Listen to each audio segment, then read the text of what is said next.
Man, what's up with the world? Your minds and I'm the toothless wonder, reporting on the Bamboozle Again News Network. Whereas I like to say, Negroes get bamboozled every day, B. But you down with the Most High, or he down with you, so you be alright. Now I'm just gonna freestyle this out the dome. I ain't had nothing to talk about. None of that. So I don't even know what I'm gonna say, right? So I'm gonna just kind of free flow from the annals of my mind, right? I can talk about the world at large from a socially observative standpoint. I can talk about, spirituality, right? In reference to actually taking or reading the Bible in a literal sense, which to me, like the Christianized church, it has it more of an abstract construct. I'm talking about like a personal relationship with the Most High. Like, see, I'm the CEO of my own life, right? So I will take insight from valid sources, but I reserve all executive decision unto myself. And heaven is the board of directors, right? So on a daily basis throughout the day, there's an entity that is above me that I submit to the best of my ability that I know of and that I answer to. So if I'm doing something wrong, seemingly the board of directors having Yahuwah, if I'm doing something wrong, right, it'll trigger my conscience. Like, now I don't think that was right because I don't feel right. You see what I'm saying? And also, if I'm, as the CEO of my own life, right, if I should take the business of myself a certain direction, then it gives me certain intuition to do something, almost spiritually, instinctively, which defies logic or preconceived notions, right? So in this daytime and hour, I've noticed, and it's been like this, but I'm coming to a greater awareness or clarity thereof. Eyes don't tolerate no times fooleries out here, because it's all over the place. I got homeboys and friends that ain't did nothing to me. And period, like, yesterday I went around, seen some of the homies. Again, a homie was in town, I guess, for the holidays. And I stayed about 15 minutes. And I got love for him in my heart. But spiritually, ain't nobody, and ain't nobody got to be the way I want them to be. But they ain't talking about nothing that I can use or that is inspiring or whatever. It's low vibrational stuff. I'm spiritually, what's the word I'm looking for? Like when you ready to throw up. What's that called? When you ready to throw up? Like I get spiritually nauseous. That's the word. Show you right. I get spiritually nauseous at things that are just matrix-wise. A lot of times when I'm sitting around certain groups of Negroes, I already know where the conversation going. There's gonna be this, backhanded, jokes and stuff, and when everybody in the same boat, so how's we judging it? I just never seen like and like I'm more of always like a friend of the family to people. But when I step in these people's family constructs, say somebody, let's say they're addicted, right, or they doing bad. I've never seen an example, let's go get homie mine and see if we can convince them to go to rehab. They just talk about the man stealing or he ain't doing this, he ain't got no job. But very seldom do I see the family unit in the Negro culture help somebody up. You know what I'm saying? Or, oh man, I just lost my job. Darn, cuz. Hey, well, I can put a good word in with you in my junk. You know what I'm saying? These are all the same things that the white man, the Asian man, the Hispanic man do. That's why they run circles around us. And I get it maybe because of the curses. Maybe that spirit is on our families of competitive jealousy or things of that nature. But for the life of me, it has to be a spirit. Because let's say 90% of black people problems can be solved by black people if we change our mentality. But we can't do that because we're in a mental prison. It seems like once they effectively run their social engineering, they kept us in certain like societal prison, like we can't go here and can't go there until they brainwashed us enough. Then they integrate us into society, knowing we'll be totally ineffective in our culture. Again, take the Hispanic man. You working at the warehouse, they get one. 3 months later, there's 4 to 5. 3 months after that, the whole department Hispanic. You see what I'm saying? Like, how many times let's say I get, like me, you know what I'm saying? I get, like, I was working at a rehab, right? So then I had homies reach out, not necessarily to work there, but, hey, cuz, I'm in the door. Look, I can look out for you on the cool tip, whoop the whoop. Come on in, I'm gonna give you the lay of the line. I'm gonna give you the real game. You know what I'm saying? You take the ball and run with it. I've done that. You know what I'm saying? Again, this individualized, and to a degree, I get it. It's almost a catch-22. Because let's say you do that, they either mess it up or they get on their feet. Not that anybody got to kiss your feet, but then act like you ain't never did nothing for them and act like they burdened you or somehow they manipulated you into the position they got. You know what I'm saying? Just like Elon Musk and them. You know what I'm saying? I think he contributed a whole bunch of money to Trump's situation, knowing if Trump get in there, I can benefit from it. You see what I'm saying? Like the one hand washing the other principle. That's why I've kind of, distanced myself. Not even that I kind of done it. I've distanced myself from the typical Negro. Because we typically either fall in one or two categories. We're either the subservient, butt-broken, corporatized Negro who might, get jiggy with other Negroes because they have a position on the plantation construct. Or it's the super thuggery, super manipulative, slick-talking Negro who is always shucking and jiving. I don't fall in neither one of them categories, so I really don't fool with neither one of them. Now I can, have conversation. I can flow in and out of social groups as I deem necessary. But as far as ingratiate myself, nah. Because I ain't going to fit in neither one. And I ain't going to get but so far. Because once they perceive I'm nothing like them, here come the blackballer. That's why I'm more of the trailblazing type. And it takes, a certain amount of, a certain characteristic or mentality to do that. But I felt like this when I was younger. Ain't no reason for me to be on earth. Talking about me personally. Just to assimilate my stuff or myself to these social groupings where I have to then subdue me naturally. You know what I'm saying? No, we ain't doing that. And it don't be because of, character or personality or anything along those lines. It be because they realize they can't control me. And I'm noticing that, right? Even in this dating, it seemed like, and I primarily talk about, Negro culture, you know what I'm saying, Negroville, right? It seemed like they had flip-flopped this thing so beautifully that it seemed like the average woman, the black woman I see, gets in a relationship with a man that she got to control. You realize, Sam Sasha Head, let's say he getting out of jail, he on parole or whatever the case may be, he might got 99 problems, but getting a woman to move him into the crib ain't one of them. But once she get you in there and get your fangs in you, she gonna, she ain't gonna let you do but so much. You know what I'm saying? Enough to appease her, but she's typically not gonna be, supportive of your goals and dreams, figuring if you get in a better position, you gonna leave me. You know what I mean? It's wild out here, Joe. I was talking to one of the homies, right? So he was sleeping with a few of my co-workers. So I said, yo, try this social experiment out. Because he thinking he Willie Dynamite. So his chest poked out a little bit. Because they buying him Jordan, the PlayStation, you know what I mean? All that type of stuff. So they look good. Something keep you in the house and you look good when you out and about with her, right? But I said, yo, watch this move though, cuz.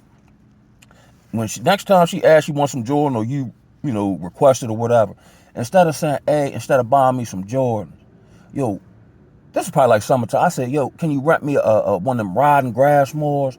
I want to start my own landscaping business. I think I said it to him, whatever the case may be. And then later on, maybe like a couple months later, he inboxed me. And he said, and we was talking about something else. And then I just so happened to ask about the situation. And he was like, oh, no, I'm full with it. He said, yeah, come speak of that. Because we were talking about something else. He was like, yeah, I did that. You know what I mean? What you said, yo. She was like, what you need a lawnmower for? And this, that, and the third. And you can't do shooting down your dream. How you going to be with somebody shoot down your dreams? Again, I keep going back to this plantation construct where everything is set up to keep you on the plantation where you're subservient to everybody else. But the minute, even if you start having the inklings or the ideas, it's like the spiritual realm get alerted And then you'll have all these people you ain't heard of in years, digging in your information. You ain't talked to these people in years.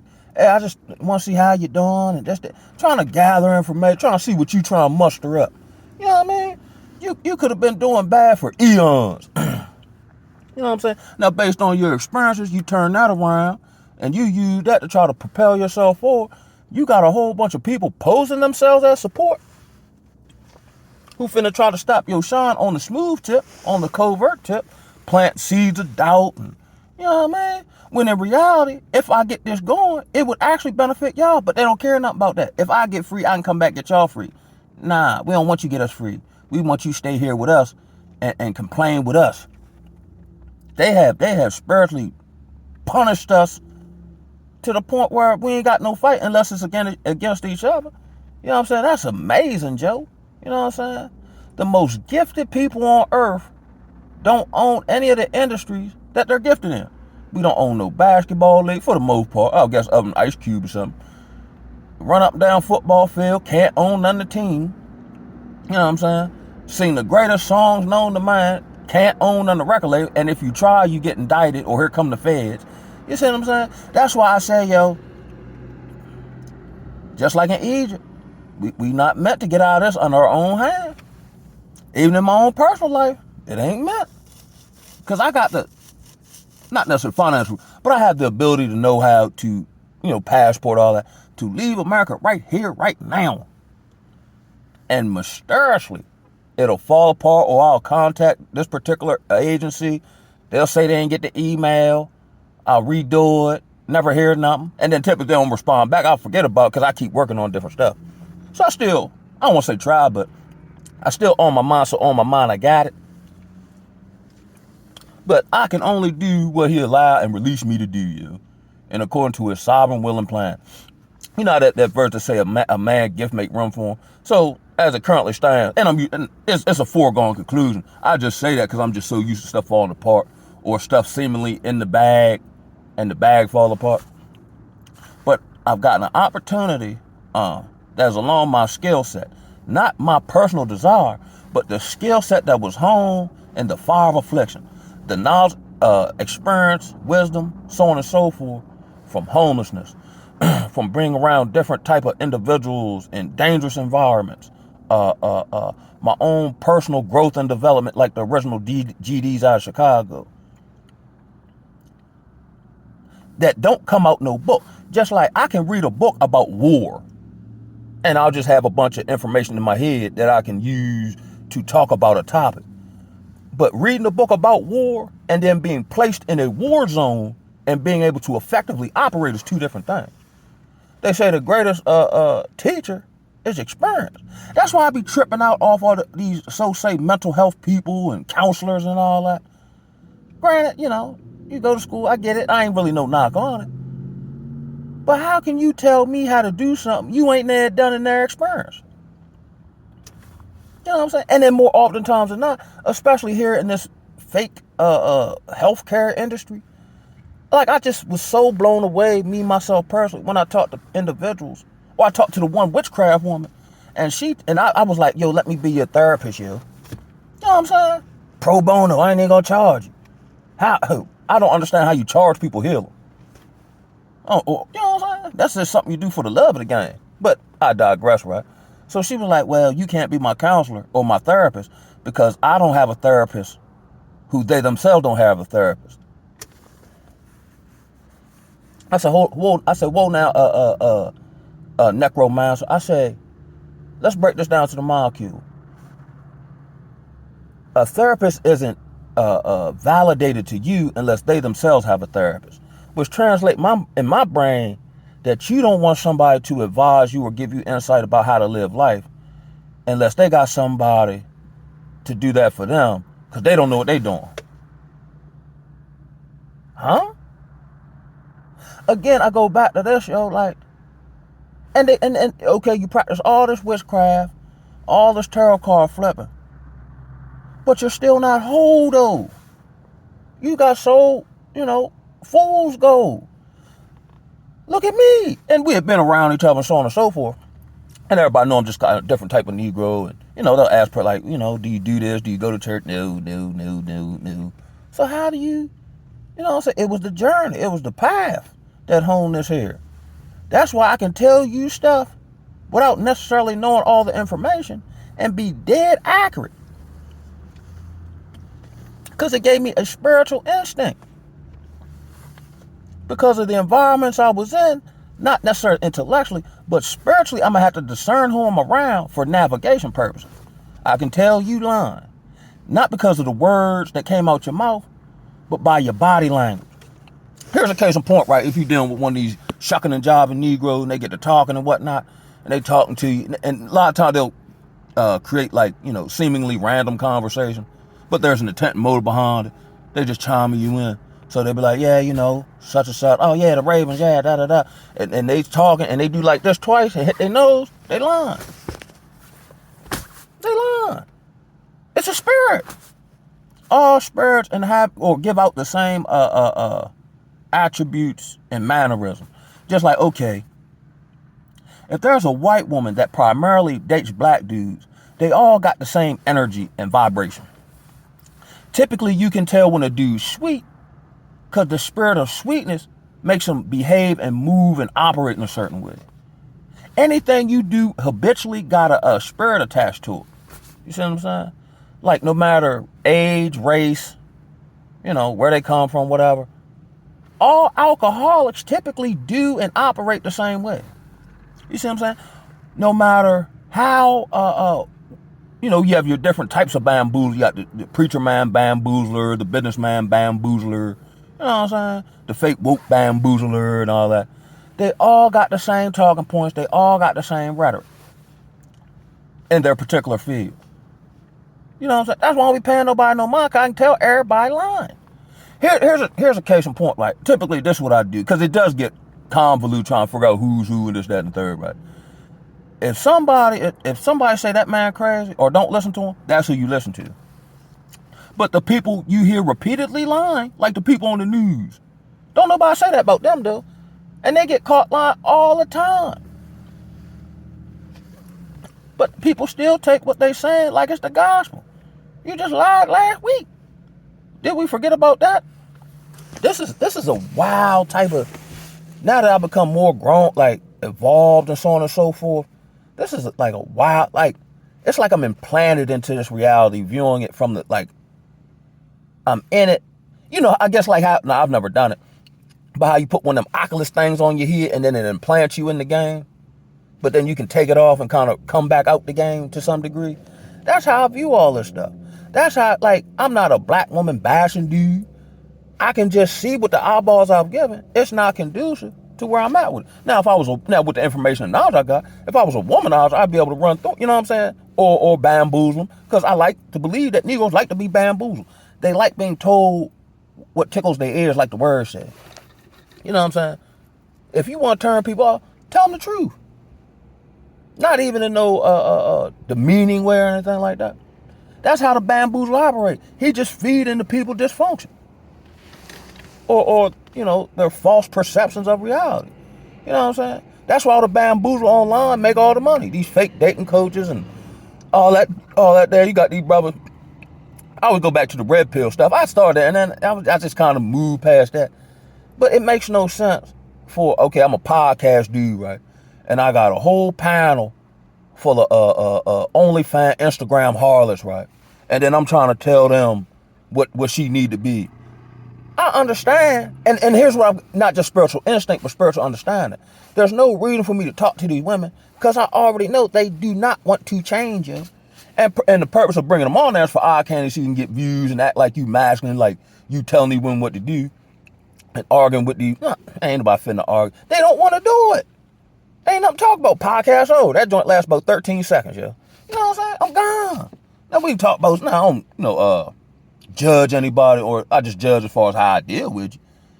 But I could probably talk to an Instagram harlot about, I don't know, business or just regular stuff. Because now with the spiritual understanding, I don't see, booty cheeks and titties. I see a little girl who father wasn't there. You understand me? You know what I mean? Just like I make these, excuse me. Just like I come to these mental articulations, right? let's see, I see Thuggish Ruggish Bones slanging drugs, yo. I don't necessarily, now he dangerous, don't get me wrong, but I don't necessarily see some hyper masculine man, yo. I find a man fearful of being broke and being disrespected. You know what I'm saying? That's a Negro fear. Because if you broke and you don't get no respect, it's already hard enough as it is. Boy, you that man ain't. Like, I'm not even no tough guy. You know what I'm saying? I just, in previous, especially when I was younger, I just got tough out of the fear of I can't have these people chasing me up and down the street.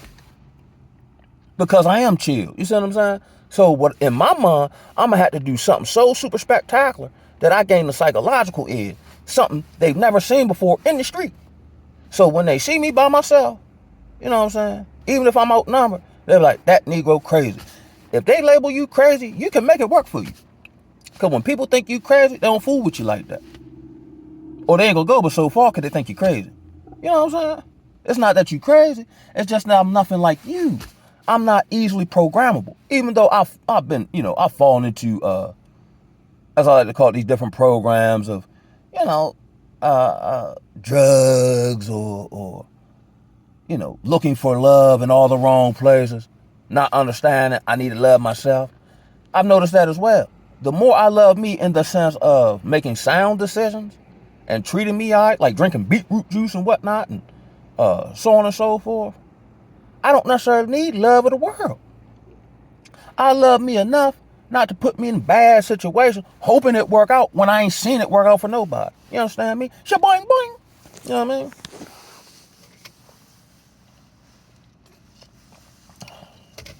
And it took me almost, I was working on 40 before I started that process.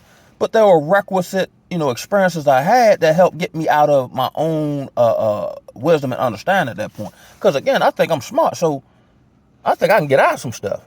And previously I was, but most hard said, you ain't gonna be able to get out of that one. You know what I'm saying? I got something for you to do, so I'm gonna have to walk you to it. But you have to go through the shrubbery, you're gonna have to go uphill. I'm gonna have to create a dependence on you. I'm gonna have to put you in a constant state of, if the Mohawk don't do this, I'm done for. Which then creates a conscience where I can do certain stuff. One, now it's not even in my heart to do it.